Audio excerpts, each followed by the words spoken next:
So I've never watched Lord of the Rings. Not a single one of them. Why is that a problem? And the Oscar goes to Well, apparently they're pretty good. The Lord of the Rings, The Return of the King.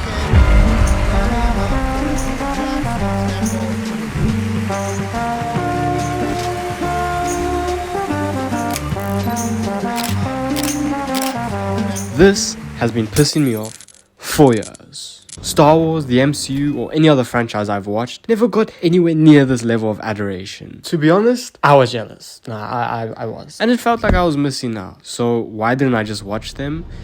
I don't know. But I'm changing that. I'm going to sit down and watch the entire trilogy and see what the fuss is about. Does it still hold up 24 years later? Damn! And was all this worshipping I still see to this day just nostalgia? Or is it actually the greatest trilogy of all time? Let's find out. So, Fellowship of the Ring.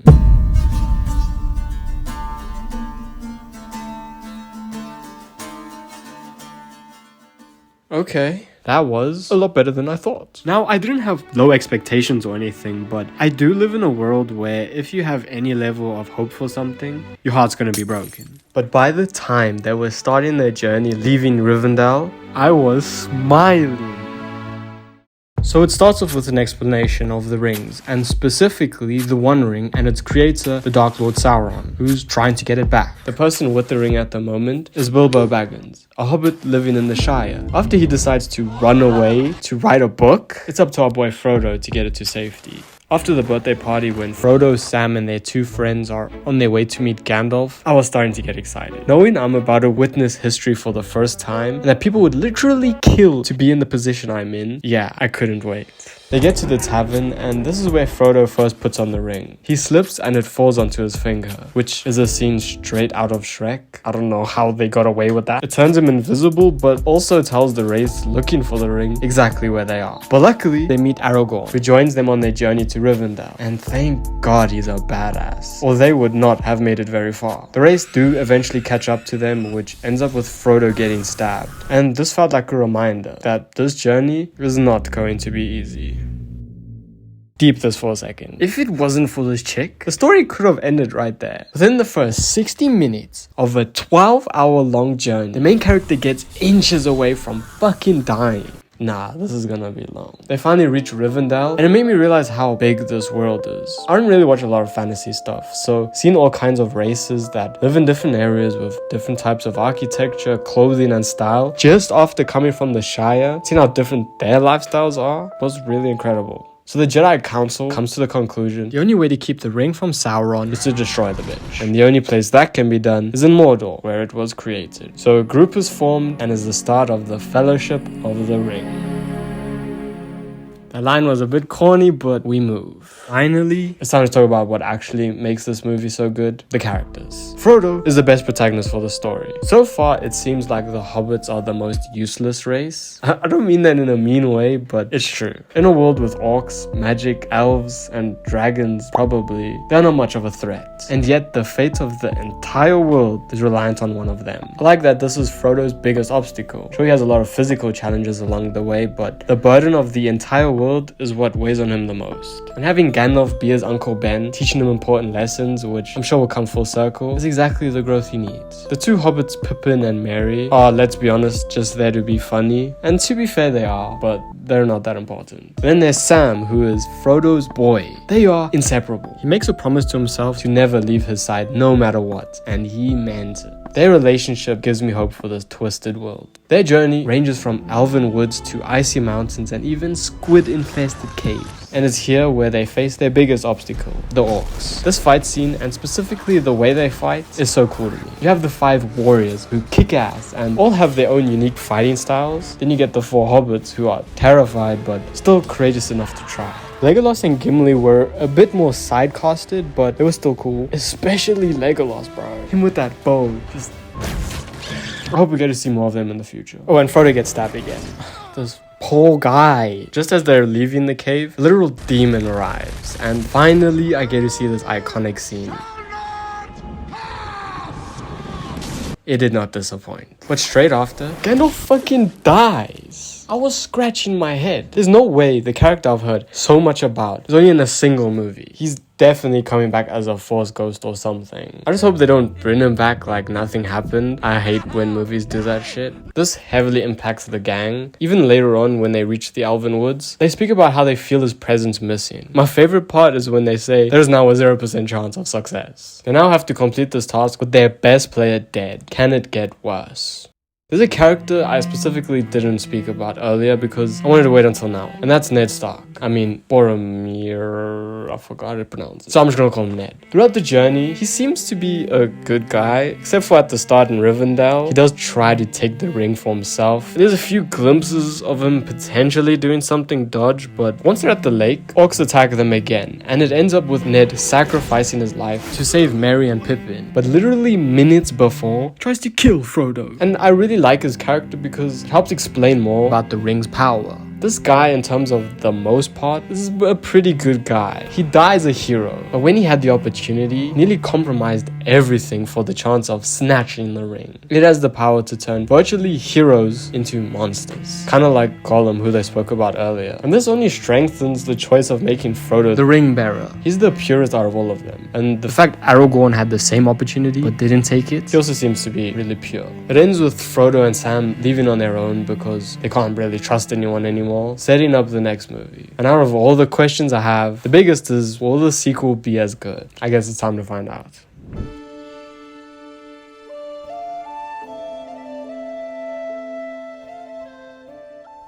Before getting into the movie, I have to point out that it's amazing all three of these movies were shot at the same time. The amount of faith they had in this was courageous. Nowadays, this would never happen because imagine the first movie flopped. It would have been catastrophic, but the risk was 100% worth it in this case. Overall, I thought The Two Towers was a lot more fun, but there's a few things I didn't quite like. Let's get into it. So Gandalf's back. Oh, I fucked up, didn't I? You know what? I'm not gonna take back what I said. I hated when movies do this, but at least they did it in a good way. They explain what happened straight away, and technically, it's not Gandalf the Grey who's back. It's Gandalf the White.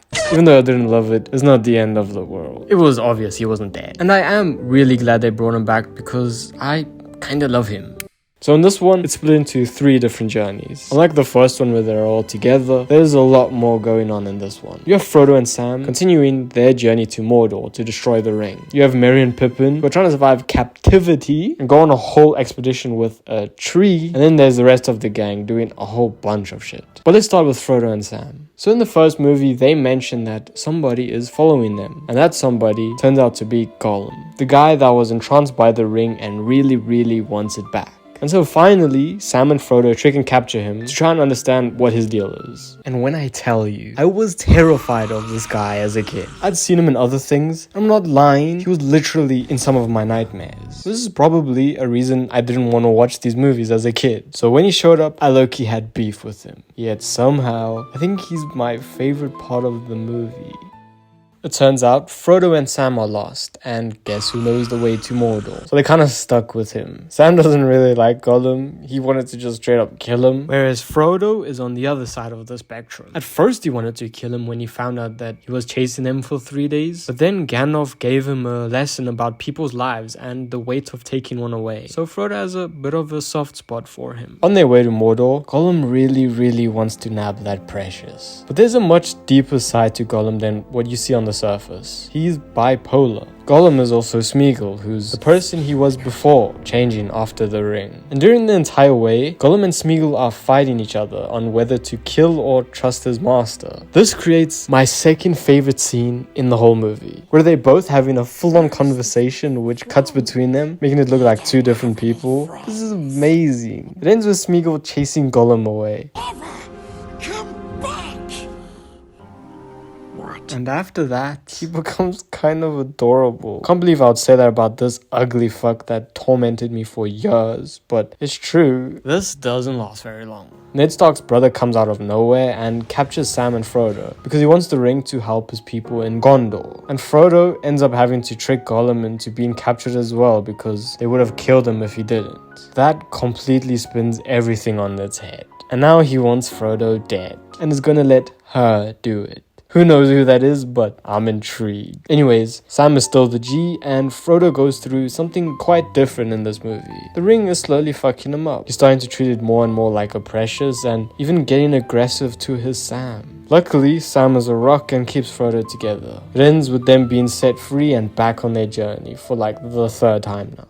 At the end of the last movie, Merry and Pippin get captured by the orcs. Long story short, they end up in the middle of a forest speaking to a talking tree. Now, I do like the tree. I think he's interesting, and the stories he tells about his missing hose and wise words was nice to listen to. I also like Pippin and Merry, but wow, this got annoying. In the last movie, I spoke about how they're pretty useless. And again, they do nothing in this movie. They just end up sitting on this tree's shoulder. But every time it cut to this adventure, I was getting more and more frustrated. There's a point where Pippin drinks magic water and grows a tad bit. They do nothing with this. It ends up just being a joke. Only at the end, the one hobbit does barely something useful and tricks the tree into realizing what's happening to the forest. But I just wish there was a little more to them, you know? But we still have one movie left. There's still a chance. The fight between the trees and Saruman's army is cool though. I like that very much.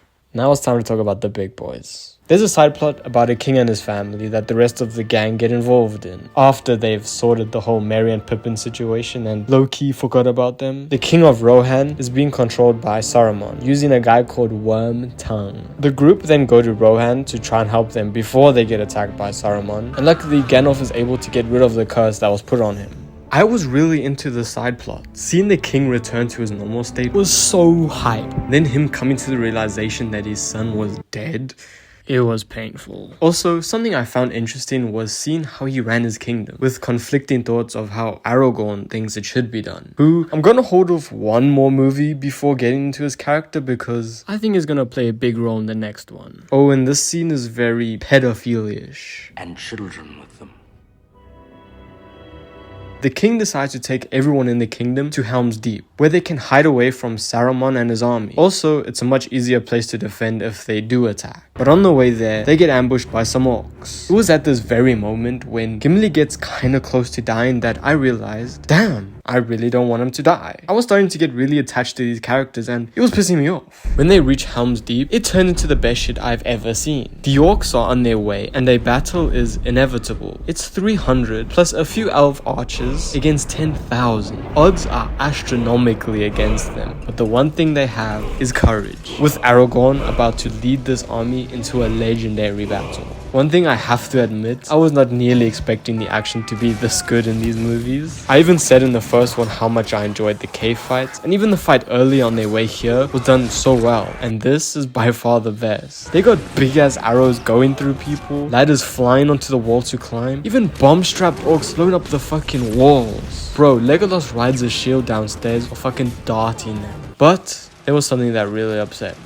It's a bit of a nitpick, but damn, it really bothered me. So there's an entire build-up of showing women and children listening in fear to the battle outside that their dads and even brothers are in the middle of. It's genuinely chilling. Then it cuts to these two, joking while those loved ones are busy dying around them. It felt so wrong. I don't mind the banter later on and even before the battle started, but this just felt so badly placed in my opinion. They weren't scared of taking this stuff seriously earlier, which made it even weirder to me, but I guess it's something I can look past. Just as the fight was becoming overwhelming and things were not looking too good, Gandalf arrives with William Butcher and they shit on the orcs. This fight is no doubt the best part of the whole movie, and Gollum. I really liked Gollum. But something I can't get out of my mind is the main villain Sauron. Throughout the entire 2 movies so far, we've barely seen anything about him. All we've heard is whispers of what he's like, and honestly, the lack of really anything has only made the anticipation grow. So, let's watch the last one.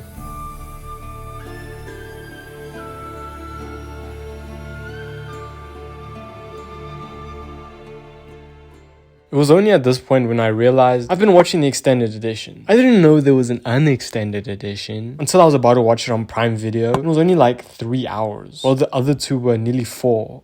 I knew something was wrong. And when I went back to the extended edition, bro, it's 4.5 hours long. My days. Well, there's no going back now. The movie opens up with a Smeagol backstory. Oh yes. We see him as a normal person just chilling with his bro fishing. Then his buddy finds the ring at the bottom of the lake. Then Smeagol strangles and takes it from him because it's his birthday. I thought it was gonna take some time before he did it, but nah, straight away. He then runs into the mountains, rots away, and becomes the golem as we know him. The first half of this movie is a huge build-up of the war that's about to go down. It starts off with Saruman getting stabbed in the back by Wormtongue and dies in the most gruesome way. How did they even allow this? Pippin then picks up this ball that Saruman drops.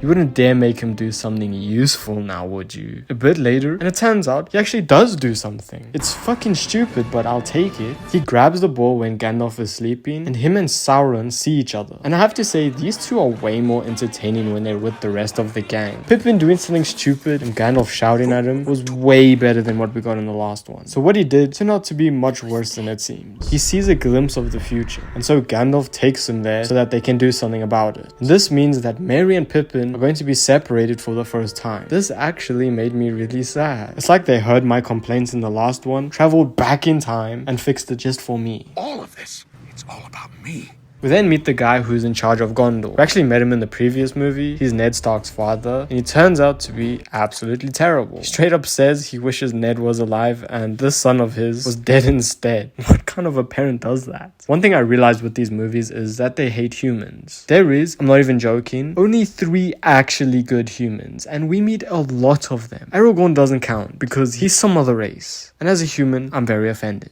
Ned's brother then gets upset about what his father said and runs into war to basically die. This sets up one of the dumbest side plots I've ever seen, but I'll get back to it in a bit. And on the other side of the world, they are trying to form an army to help before the orcs attack Gondor. But unfortunately, it just isn't enough. So it's of course up to our boy Aragorn and the 2 gents to go into the caves and ask the dead army for help. Excuse me? This is the coolest shit I've ever seen. There was an army years ago that made a promise to fight for the king of Gondor, but they fled. So now they're restricted from leaving and going to an afterlife until they fulfill their purpose. Aragorn gives them the option to regain their honor by fighting for the new king of Gondor. And I think it's time we finally talk about him. Frodo is the protagonist of the story, but Aragorn is the hero of the story. Here's what you would think a protagonist of a fantasy story would be. Frodo is a small and weird looking hobbit from a tiny place, which makes him special in his own right. But then there's Aragorn, who is a strong, brave warrior and the rightful heir to the throne. You would think the story would be about him, and it kinda is. We learned early on that he isn't just a random ranger, he's the heir to Gondor, and you can tell he's special. One of my favorite moments was when they were in Rohan. And he's completely against the idea of taking everyone to Helm's Deep, but he still understands and respects why the king is doing what he's doing, even if he doesn't trust in it.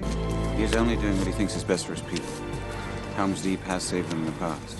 Seeing him go from a random guy in a bar to leading the fight in Helm's Deep, then marching the army as the king in the end was so satisfying. But let's talk about the fight itself. It's a lot. It starts off with the siege of trying to get into Minas Tirith, I think that's how you say it. And for some reason, I really like this orc. Look how ugly he is. These kinds of details tell you that he's been through a lot. Then he tells his soldiers to stand still, even if a boulder hits them, then is an absolute hypocrite about it. Fucking douchebag. They have to roll out this wolf head to take down the door, and it's so excessive. I love it. Why is there fire? It ain't doing shit. The action as usual is dope, and this is by far the grandest battle so far. Look at that army, man. This feels like an event. But for some reason, we have to deal with this dumb side plot. So the king's son, quote unquote, died, and the king wants to burn him and himself because he has no hope in winning this war. Yet somehow, this guy and all the gods around them don't notice that he's still alive. Yet Pippin, the dumbest person in Middle-earth, had one look at him and noticed that he's not dead. And so now Gandalf and Pippin have to save him before his stupid-ass father burns him alive. How dumb are humans? Luckily, they save him, and the father ends up burning and falling off the cliff like he deserves. I did like the scene where Pippin saves Gandalf. I think their relationship is the most wholesome out of the entire trilogy. And I had a lot of fun with them in this movie. But back to the fight, and backup arrives. Even though they are outnumbered, they still go straight for it. And after they think they did the impossible, these big ass AT-ATs arrive and start wiping them out. The action just goes to another level at this point. But then, bam, backup for the backup arrives. This dead army is so OP. They literally clear everyone in seconds. And I have to point out, Legolas alone takes on one of these elephants with absolute elegance. He's just too good. By the way, there's a whole scene hyping this guy up just to be killed by fucking Mary and Aragorn's side chick. Also, this scene was super confusing. I was like, when did she die? But apparently it was the poison by stabbing this guy. Then 2 scenes later, she's fine. And with this guy all of a sudden? I don't know, man. I was just confused. Even though it feels like it, the war's still very much not over. It's now up to Frodo to destroy the ring and be done with it all. So back on the main journey, and Frodo is going through it.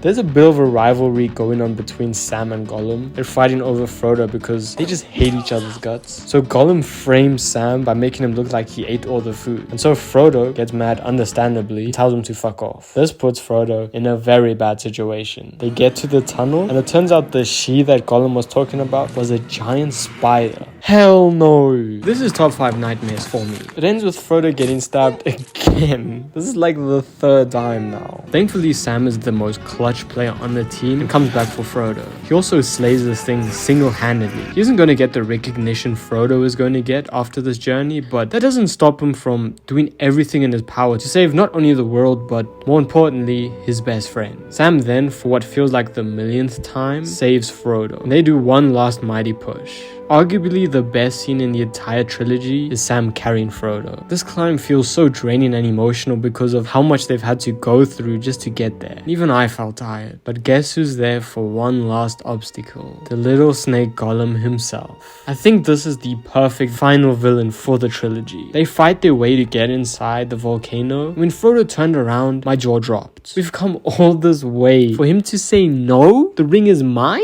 Luckily, Gollum throws them both off the cliff, and he does end up with the ring in the end, only it's moments before dying. It's kind of poetic. Sam saves Frodo for the 1,000,001 time, and it's done. Sauron falls. And they just go on like Frodo didn't nearly fuck everything. Honestly, Sam is too kind for not telling the rest of the gang. Aragorn is then crowned the king, and the hobbits get back to the Shire. Sam ends up marrying the girl of his dreams and even has children. Frodo continues writing Bilbo's book, but unfortunately, he isn't the same after everything. Sam was able to move on, but Frodo couldn't. And so he goes to heaven with Bilbo and gives Sam the book to finish. Although it's a happy ending, it's also really sad. Kinda like how I feel after finishing these movies. I'll never be able to watch The Lord of the Rings for the first time ever again. Return of the King did an amazing job at ending the trilogy. Like I said earlier, it felt like an event. Kinda like Endgame. You know what would have been really ballsy now that I think about it? Imagine Frodo was just the villain and Sam was forced to kill him to finish the job. I know it's dark, but that would have been something. Before going into the trilogy, I wanted to rank them when I finished them, but it's honestly so hard. It feels like one movie, because it is, in a way. But if I had to, it would probably just be in order. Fellowship of the Ring, The Two Towers, then Return of the King. But I think I would enjoy rewatching The Two Towers more, even though it does have more problems. And Return of the King is just so long and kind of depressing. But yeah, the ranking is kind of not that important. Do I regret not watching the trilogy earlier? Kinda, but there's a part of me that's glad I waited until now to watch them, because I don't think I would have really enjoyed them as a kid, especially it being so damn long. From the outside, it seems like they've given it the Star Wars treatment, where everything outside the original trilogy is dog shit. I've actually seen some of The Hobbit years ago, and yeah, it just seems like a worse version of the original trilogy. What I've heard about the Rings of Power, I'm sure if you're a Lord of the Rings fan, you wouldn't want me speaking about it, so let's just pretend it doesn't exist. The best part is seeing a story like this being made with genuine passion and love. The weirdest part of it winning an Oscar is I genuinely believe if these movies were made today, they wouldn't get this much recognition. It's like if a Marvel movie won an Oscar. Even if it truly deserves it, just doesn't seem right. You know what I mean? But these movies are special, and we're blessed to have them. It's just a shame not enough franchises understand what made them this special in the first place. But to answer the questions from the beginning, does it still hold up? Of course it does, are you kidding me? People who complain about the CGI need to grow up. And as of right now, I'll admit, it's the best trilogy I've ever watched.